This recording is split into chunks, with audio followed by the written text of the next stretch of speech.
Welcome to A Sex Worker's Guide to the Galaxy, where the answer to life, the universe, and everything is sex workers. I'm your host, Parker Westwood, and I am coming at you from under a blanket today. I don't have my acoustic foam and stuff set up, and this is the first time I have done an Under the Blanket podcast episode, and I don't think it'll be my last. This is an experience. I'm also really excited because this is the 1-year anniversary episode, and I'm not bringing an interview today. I'm just going to be talking at you from under this blanket. And yeah, so happy anniversary. We did it. 1 full year. Granted, I took some time off, but we'll just forget about that for a second because we've been doing it for a full year. I wasn't sure how well this podcast would stick in the outside world and also for me. And I'm really happy to be able to say that I've done this podcast for a year and that we're here and we're kicking it and we're still doing it.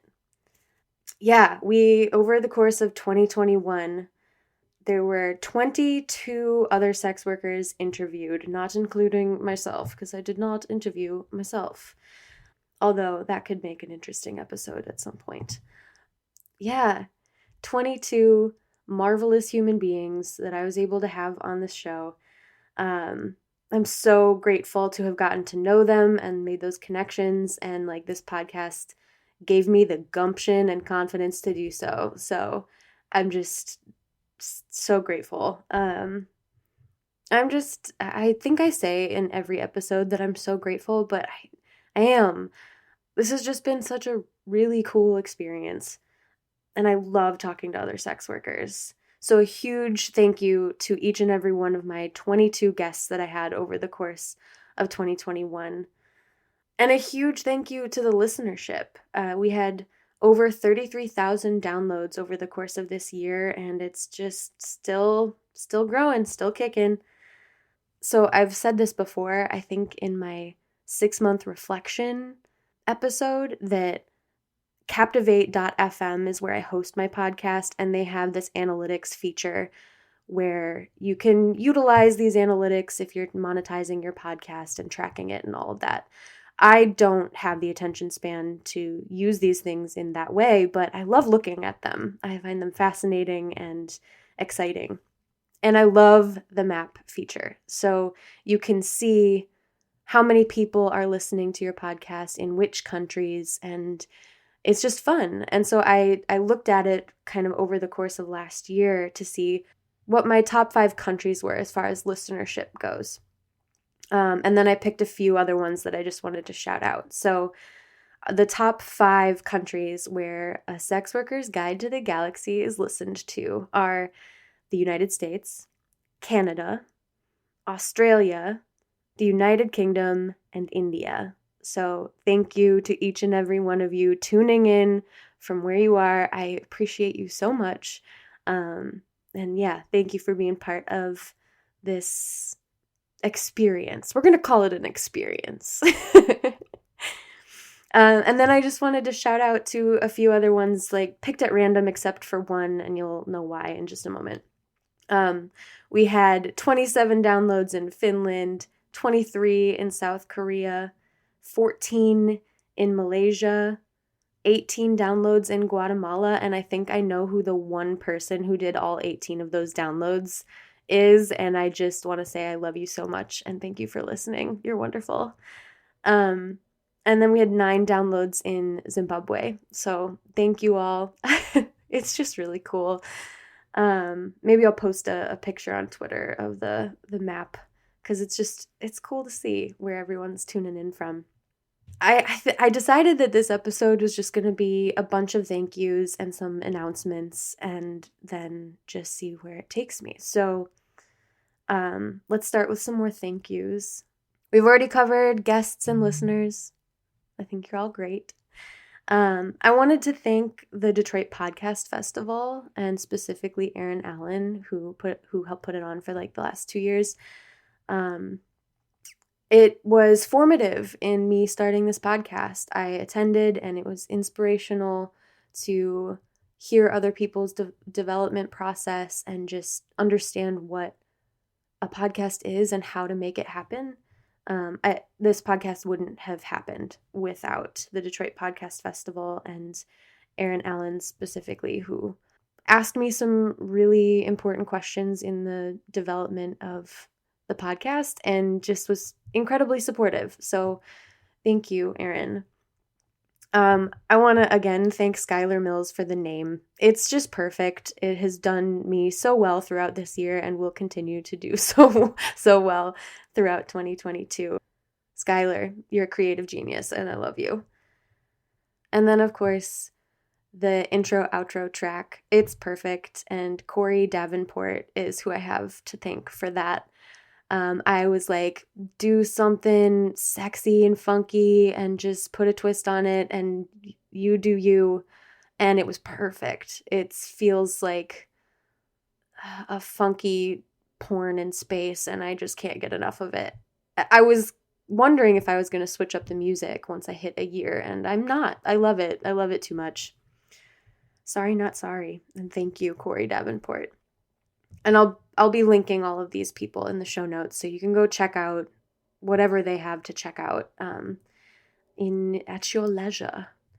In preparation for this episode, I went back and I listened to my trailer, and it was such a sweet thing to listen to because it's such a like a time capsule of who I was then, and it was really sweet. It made me laugh. It made me cry. And there was something I said that was like, what's more human than watching someone learn something? And I think that's still entirely true. The learning process is so clumsy and beautiful, and like you have to fail at some point in order to really learn something. And I also, like, I want to add that, like, there's vulnerability in that, and vulnerability is where we find human connection a lot of the time. It's seen as a weakness in our culture, and I think that's such bullshit because there's so much strength in authentic vulnerability with each other. And so I'm going to be vulnerable with you for a moment and let you know that I'm struggling with my mental health right now. The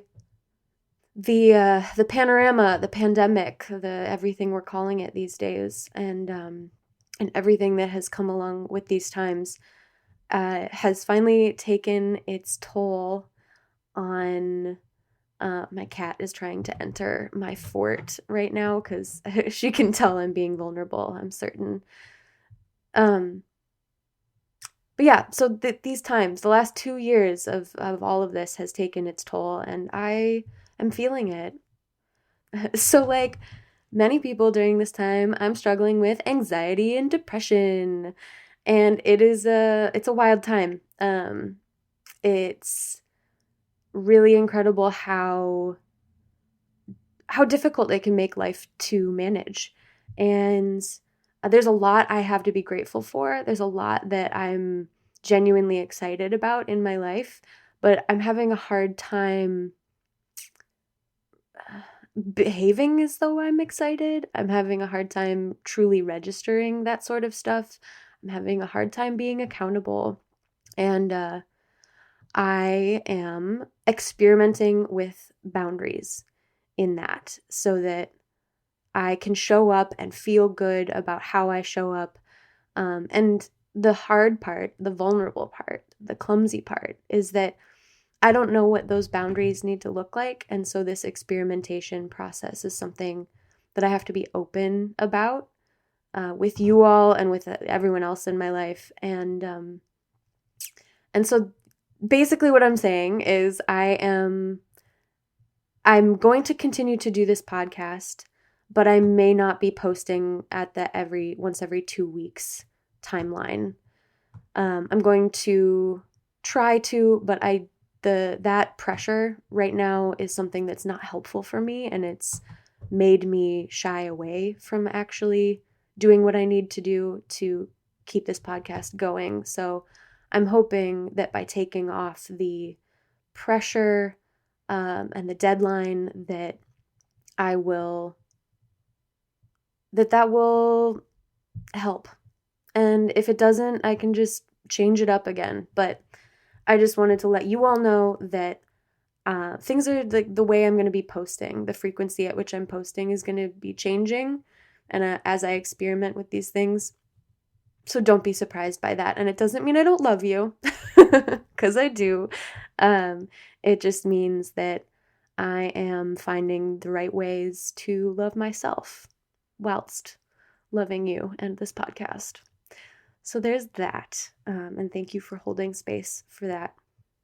I also think it's important for me to say here that I have a therapist, and I have trusted confidants and friends who I can talk to and have been talking to about this. So I'm not alone. I think taking care of your mental health is really, really important.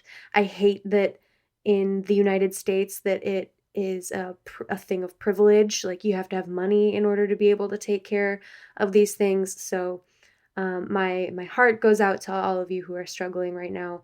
I know I'm not alone, and I am utilizing the tools that I have, and I hope that you also have people you can turn to.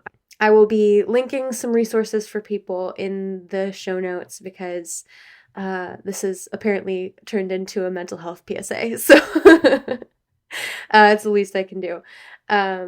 It's important. I care about it a lot, and it's not the first time I've struggled with this in my life, but it's definitely one of the most intense.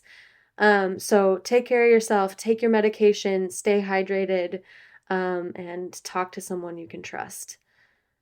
Okay, I love you. Let's continue. So now that that is out of the way, I have some exciting news.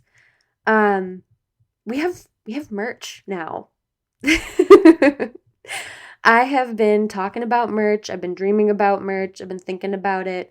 And when I say merch, I mean we have t-shirts, and I would like to make other merch like beanies and stuff like that. But right now, I am taking having t-shirts as a win. And my good friend Katie at KA2 Art was so helpful in the process. And these are screen printed t-shirts, and the neon glow shows up, which is something I thought was impossible with a screen print. And it's just, they're beautiful. So you can check out our merch store at sexygalaxypod.bigcartel.com. And you can also check out Katie's work at doowart.bigcartel.com. They have some really fantastic items, and I highly encourage you to check out their work. It's like playful and a little dark and just all around fun, and they're really good people. So check them out and get your A Sex Worker's Guide to the Galaxy t-shirt while they last. Okay, so now that we've got all that taken care of, let's do a little of the general podcast housekeeping. You can support this podcast by not only buying a t-shirt, but also going on Patreon at patreon.com/sexygalaxypod and becoming a patron. 50% of the proceeds from patronage from Patreon patronage goes to Answer Detroit, or a network of sex workers to excite revolution, which is a collective of sex workers in Detroit fighting for the decriminalization and destigmatization of sex work everywhere. We got some real cool work coming down the pike in the next couple of years, so it is definitely work you want to support. And you can also donate directly to Answer. I'll have a link for that in the show notes. We have a fundraiser rocking right now, so there's a GoFundMe link in the show notes. You can also follow the podcast on Twitter at SexyGalaxyPod, or if you're into that Instagram thing, the podcast itself does not have an Instagram, but you can follow me, and I post podcasty things sometimes, at parker.westwood. You can also support the podcast by rating us 5 stars or leaving a glowing review. It really does help with the analytics of the podcast and getting it to other people's earballs. So do that if you feel so inclined. You can also just keep listening. I love it. Suggest it to your friends, whatever you want to do. Pick your poison, and I will support you in that. And apparently, so will Felix. Also, this podcast is brought to you by Companion Tax. So if you're a sex worker and you need your taxes done because 'tis the season, check out companiontax.com. They've been doing my taxes for the last 3 years, and I have been really happy with their service. They answer all my questions, things get done in a timely fashion. I cannot thank them enough. So check them out at companiontax.com. As I was listening to the trailer, I was struggling with the sign off. I forgot about that, and the fact that Nanu Nanu motherfuckers is the thing that stuck just makes me so incredibly happy. I love it. I love it, and I love Robin Williams. And I'll tell this story because it's my podcast, and I can. When I was young, meeting Robin Williams was on my bucket list. I never met Robin Williams. So when he passed, it was devastating in the way that it was devastating to lose someone who was like such a light in so many people's lives. But it was this double whammy, and it was an awakening to the fact that people I love and appreciate are mortal, and I need to let them know that I love and appreciate them and that they are valued while they're here. You know, Robin Williams was like not family or anything like that, but it definitely woke me up to that. So having an homage to Robin Williams is like also a reminder to me to let people know that I love and care about them. So let it be a reminder to you as well, especially like during these really fucking crazy times, y'all. And I was thinking about ending this with a space fact that I just made up that made no sense, but I couldn't think of one. And instead, I wanted to share with you all kind of an actual space fact, like something that I have been obsessed with since I was a kid. So there are these things, like a space event, I suppose you could call it, called iridium flares. An iridium flare is when the light from the sun reflects off of a solar panel on a satellite and is beamed back to the Earth, to the surface of the Earth. So think of like a mirror when you catch the light just right and you can like play with a dot on the wall or something like that. Or when the face of your watch catches the light and you can do the same thing. It's like that. But I realized that these are going extinct because that kind of satellite, the kind of satellites we have now that are going into orbit don't have solar panels like that. They're not going to reflect the light back in the same way. So this phenomenon in the sky is only going to happen for as long as these older satellites are still in orbit. But basically what it looks like, I'm getting excited, so I'm getting ahead of myself.